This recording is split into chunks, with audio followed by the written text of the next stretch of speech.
It is Columbus Day, and Jared, good morning to you, sir. Good morning. Happy to be here. Thank you for being with us. Can you name the three ships?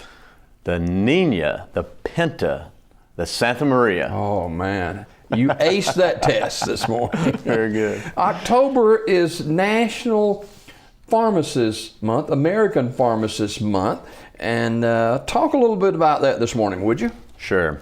The American Pharmacists Association has a slogan that says, "Know your pharmacist, know your medicine."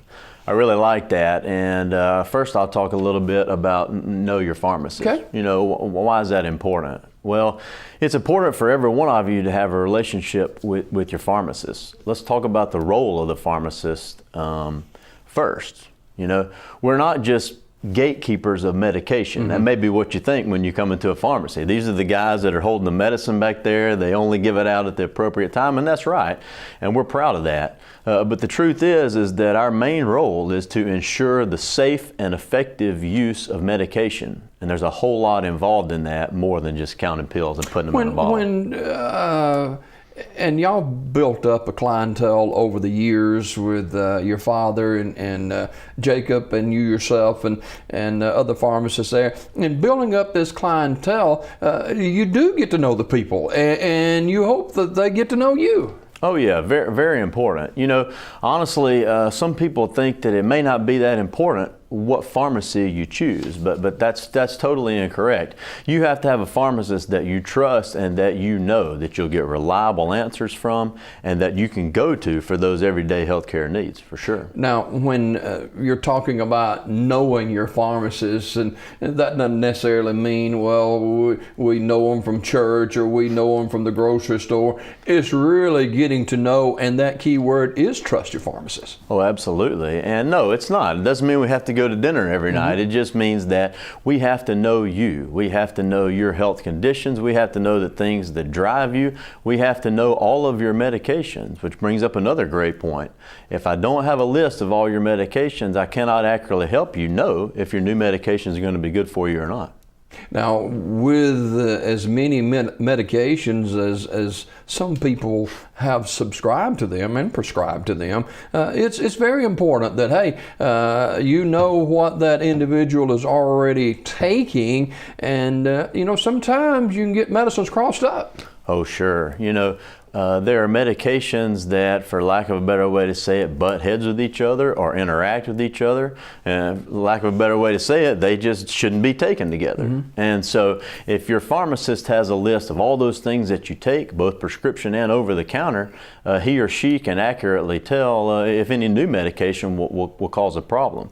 And let me say this for sure, sometimes we look at over-the-counter medicines and we say, hey, those can be bought without a prescription. You don't have to go to your doctor for those, so surely I can just do whatever I want with those. That's not true at all. They may be available without a prescription, but they certainly have some issues with certain prescription drugs. So we need to be aware of those as well. This is American Pharmacist Month. Know your pharmacist and know your medicine. And Jared Johnson from Marble City Pharmacy, our guest this morning. We do this segment every second Monday of the month. And when you look at a patient, when they come to Marble City Pharmacy, and maybe they have that initial prescription, maybe they've not come to your store before, what are some of the steps you go through to better help that individual? Well, that's a great question. Well, we need some logistical information, of course, like a date of birth and an address and a phone, simple ways to contact you. But we also need to know a list of medications that you're allergic to.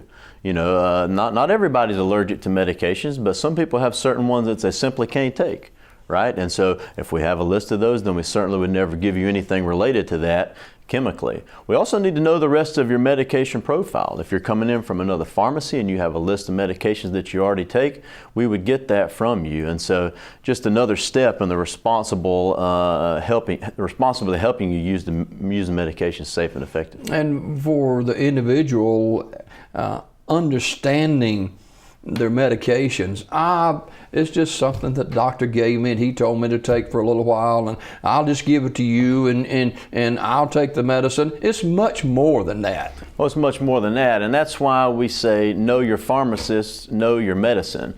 We are definitely your partners in the use of your medication and your health. But at the end of the day, guys, it's your responsibility to want to take care of yourself. And a part of doing that is learning as much as you possibly can about your health conditions and your medication. So we want to help you. What's the name of the medicine and what's it used for? How do I take it? You know, some medications should be taken with food. Some medications actually should be taken without food because they work best on the empty stomach.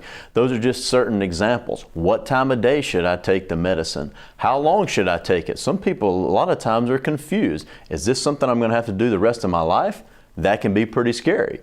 But you need to know those things if you're going to manage your health properly. It seems like the older I get, sometimes the medications can become confusing. Well, did I take this or did I take this again? How do you safeguard against something like that? Sure, and when you get in your 40s, that's definitely a problem. I'm beyond that. Well, that's a great question, and there are a number of ways that we can help a person who's having trouble maybe remembering to take their medication or whether they took it. One of the simplest methods is just a pill box. There are all kinds of pill boxes that you might put out your daily doses in, some for 1 dose a day, some for morning, lunch, evening, and bedtime and such. So certain people can get by and arrange them that way.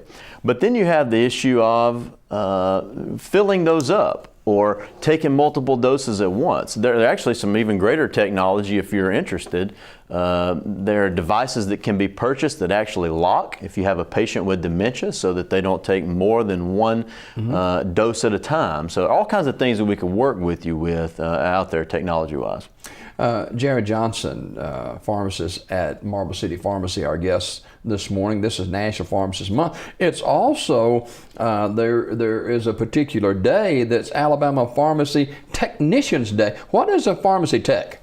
Thank you for mentioning that. Yeah, October the 18th, which is Tuesday, is National Pharmacy Technician Day. It's kind of a day that we as pharmacists like to use to spotlight those people who are behind the scenes helping us do the work. And so a pharmacy technician, for those of you who aren't familiar, is literally somebody that is assisting the pharmacist in preparation of medication. So in any kind of setting where medication is dispensed, whether it's a retail pharmacy like mine, in a hospital, in a clinic setting such as the VA, pharmacy technicians do those jobs that free up the pharmacist to do the things that only we can do. So it'd be difficult for you guys to be successful without them.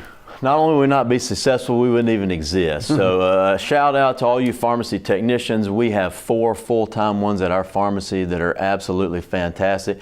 Any pharmacist would tell you they can't get the job done without these guys. So what role do they play? Yeah, well, technically speaking, at our pharmacy, you'll see pharmacy technicians who do some data entry into the computer, who will count pills, who will help to mix up medications, all things that are done under the direct supervision of the pharmacist, and all things that are checked by the pharmacist after the technician does them.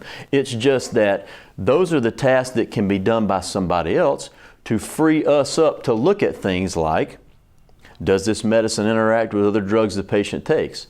Is this the right medication for the patient age, for the patient weight, for their gender, for their health conditions?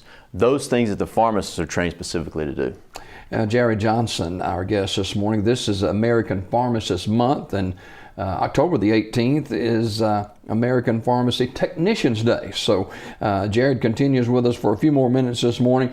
Knowing your medicine and knowing your pharmacist.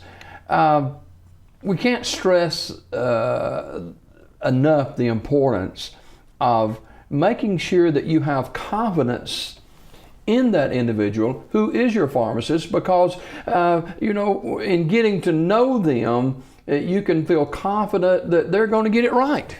Oh yeah, sure. And that's your goal, to get it right every time. Well, that's obviously the most important thing. That's why when we say, what is the role of the pharmacist, we are interested in promoting the safe and effective medication use. So the first job is for us to get it right, but it involves a whole lot of things before you ever touch the medication.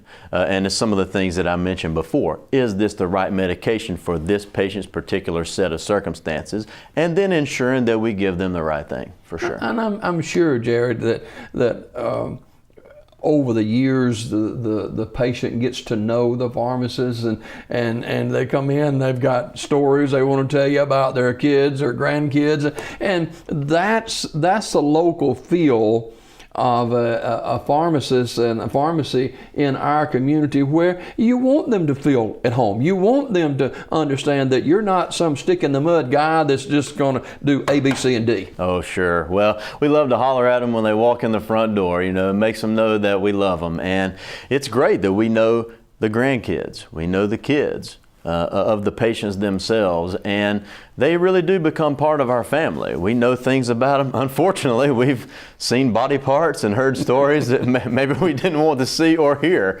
but that's all part of it. And so those people truly do become a part of who we are. We've heard the term doctor shopping.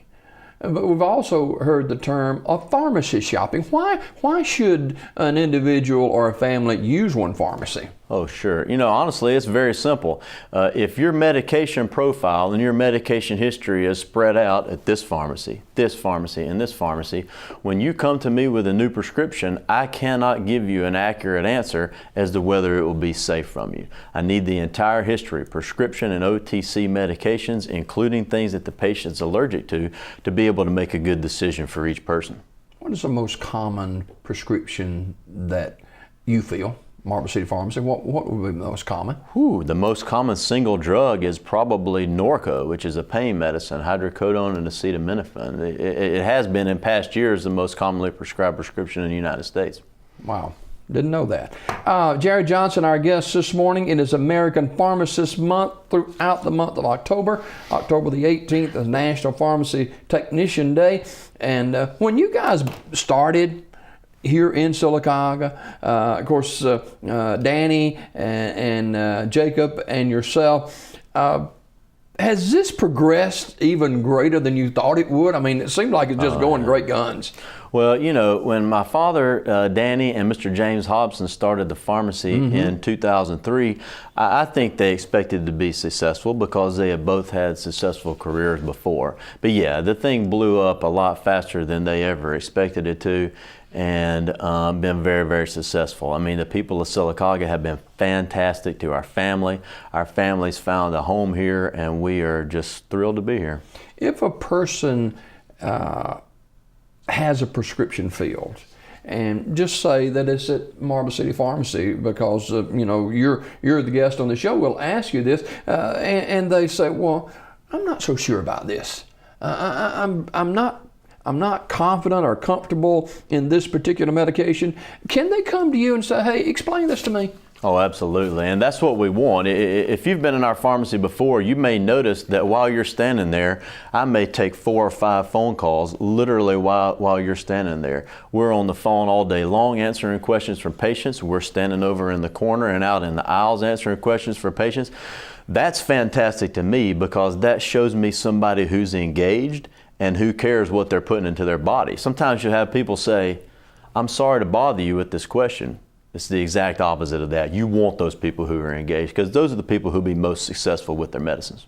And finally this morning, Jared Johnson with us this morning from Marble City Pharmacy. It is American Pharmacist Month. I know we got a lot of stuff going on this month promoting the event and the Technicians Day coming up on October the 18th, but we certainly appreciate you joining us this morning. Absolutely. And good luck today. And of course, it is Columbus Day. Are you working today or are you off? Absolutely, we're working today. Well, Jacob's not. What's the deal with that?